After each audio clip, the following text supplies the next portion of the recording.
Let's talk about a question I've been asked about again and again lately. How can we get non-Jews to support and stand with Israel? The answer is simpler than you think. It's not by apologizing, it's not by whispering, and it's definitely not by trying to please the haters who've already made up their minds. It's by speaking the truth clearly, proudly, and respectfully.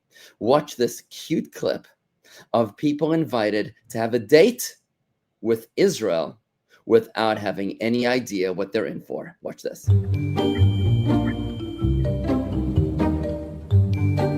Hi. Hi. Nice to meet you. Nice to meet you. I'm Noah. So, where are you from? Yes? I go Colombia. No. Spain. Are you Czech? I'm actually from Israel. I'm gonna stop this video now. Oh! Israel. Okay. Yeah. See, I'm uneducated. The main thing that I get from news is about the women and children in Palestine. It makes Israelis seem to be bad people. From the outside, it sometimes looks a little bit like you've got this big bully, the bully being Israel, the underdog being Palestine. They're living in very, very harsh conditions right now. Hamas has been the ruling authority in Gaza. They haven't been taking care of their own civilians. Yeah. I was combat medic. I spent 5 months near Gaza and I saved Palestinians' lives. I treated everyone. There's literally terror tunnels underneath Gaza. Imagine you have the subway. Yeah.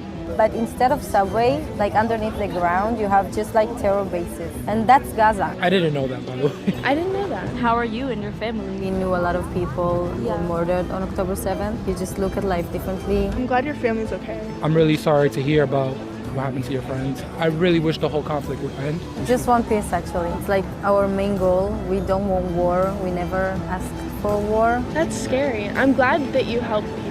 You're a hero. It was nice meeting you. You too. People are not as closed-minded as we think. Most people are not actually radical. They're simply uninformed or confused or overwhelmed by the tidal wave of misinformation online. But here's the thing.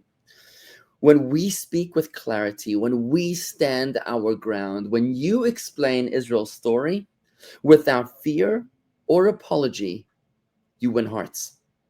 It's not about being aggressive. It's about being assertive. It's not about confrontation. It's about education. When people see that we're not hiding, that we're not embarrassed of our right to exist, of our deep connection to this land, they listen. They may not agree right away, but they actually respect you.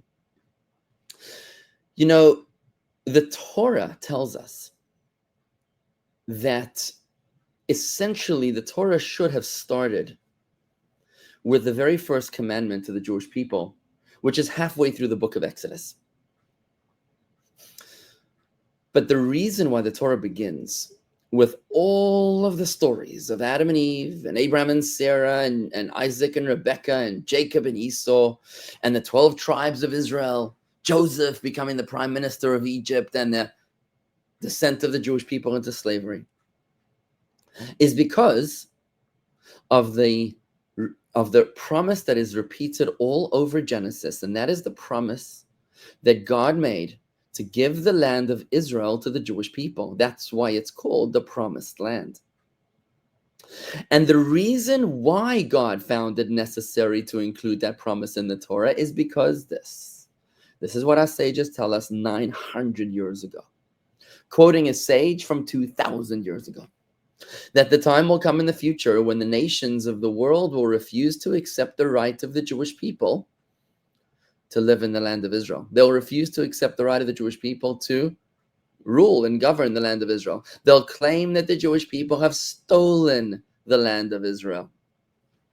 And that's the reason why the Torah was given with the stories of Genesis, so that we Jews would have the only answer that will hold water in the minds and hearts of the non-Jews.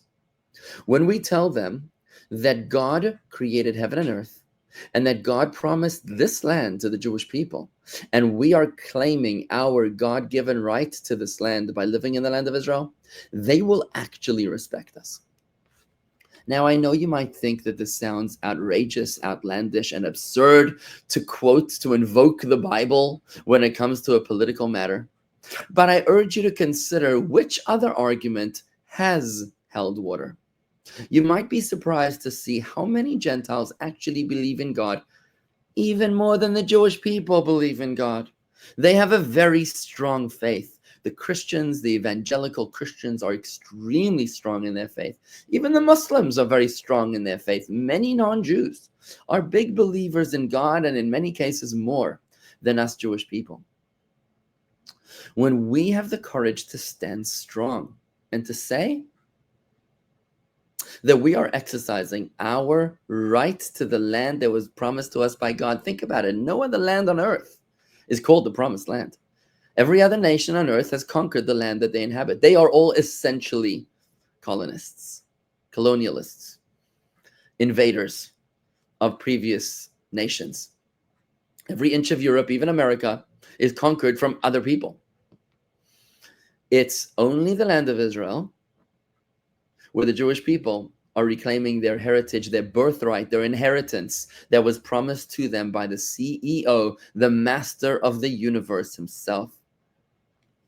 If we only have the courage to believe in our own rights to the land of Israel, the nations of the land will believe in us too.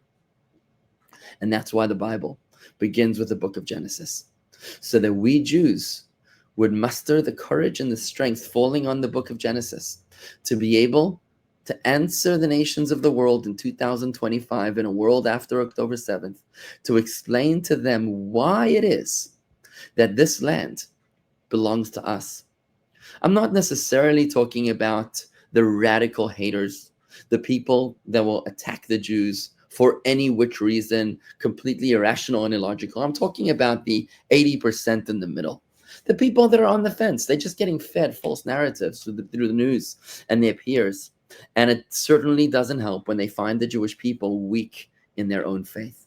So tell the truth that Israel is actually the only democracy in the Middle East, that we defend freedom, women's rights, and minority rights, that we actually protect Christian and Muslim holy sites, and that we send humanitarian aid around the world, even to countries that don't recognize us. Don't stutter, don't flinch. Say it with dignity and pride. Yes, there's intimidation, there's peer pressure, but courage is contagious. When you stand tall, then other Jews and non-Jews alike feel permission to speak up to. And remember, you don't need to convince the radicals. You just need to reach the silent majority.